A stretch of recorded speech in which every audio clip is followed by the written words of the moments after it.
Under. I was about to say yes.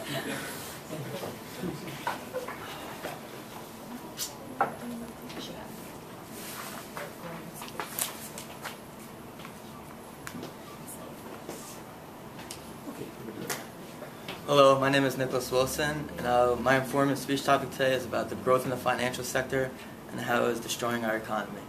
By a show of hands, how many people are graduating this year? Nobody? One, there we go.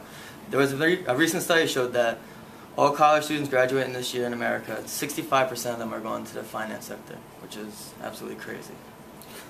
As more and more people are getting employed in the financial sector, our economy is dropping dramatically. According to the Bureau of Labor Statistics, the number of people employed in finance, broadly defined, has shot up from nearly 5 million to more than 7.5 million just in 20 years.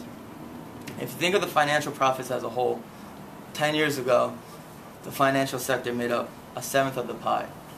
Just 10 years later, now they make up 1/4 of the whole economy.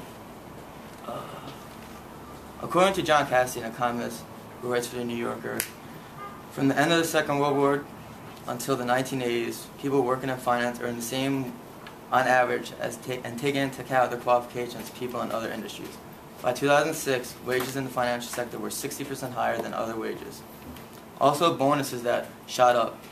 The average person who works in the financial sector gets a $250,000 a year bonus, just from, even if our economy is bad, just from profits in their financial sector. So the question is, why won't college kids really want to go in the financial sector? There was a poll taken earlier this year that set out of all the top college students graduating from the top universities, 1/3 of them had secured jobs in finance. When Michael King, a writer for Top Stories, asked the majority of students whether they would choose a different field and salaries were not an issue, about half the seniors would go into finance said yes. When Paul Woolley was asked, a 71-year-old Englishman who was in charge of an institute at the London School of Economics was asked, is the financial sector too large? He replied, investment banking, prime booking, mergers, acquisitions, hedge funds, property equity, commodity investment, the whole scale is too large. He believes the financial sector would be about a half or a third of the size. So the question comes, what are banks doing nowadays that they haven't done in the past? Financial intermediaries used to grow finance for such things as automobiles, railroads, entertainment, and pharmaceuticals. Nowadays, they're just making confusing trading transactions when the client thinks that our money's just getting held up, when really it's destroying our economy. They're adding to this economic pie that we really don't need any adding to. Gerald Epstein, an economist at the University of Massachusetts, said these things don't need to be added to the pie. They redistribute often from taxpayers to banks and other financial institutions. So as we think that our money is safe in the banks, really banks are just redistributing them to ourselves through the taxpayers. So our whole economy as a whole is becoming worse and worse. As the financial sector becomes larger and larger, people wonder, what can we possibly do to stop this from happening? There's one thing we can do. New regulations and policies on the financial sector can be made to make them equal to every other industry. Another way has already been in effect is the Dodd-Frank Financial Reform Act, which has already begun to change the shape of the financial system. No longer are banks allowed to give cash bonuses of these kinds of sums out to people anymore.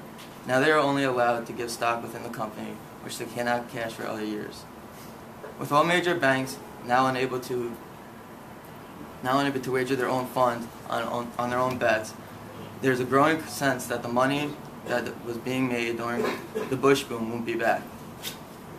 The government has strangled the financial system, making banking analyst Dick Bob said, we've basically castrated these top companies. They cannot borrow as much as they used to anymore. The government is also hoping that since there is more restrictions on the financial sector, that the amount of people going to work in the finance would low, and more top college students would rather go into more meaningful industries such as NASA, Peace Corps groups. If we keep letting our financial sector get out of control, this will lead to a worse economy. So hopefully our government will be able to solve this problem so more and more college students will be able to go into different works of art. Thank you for this time. I hope you enjoy my speech.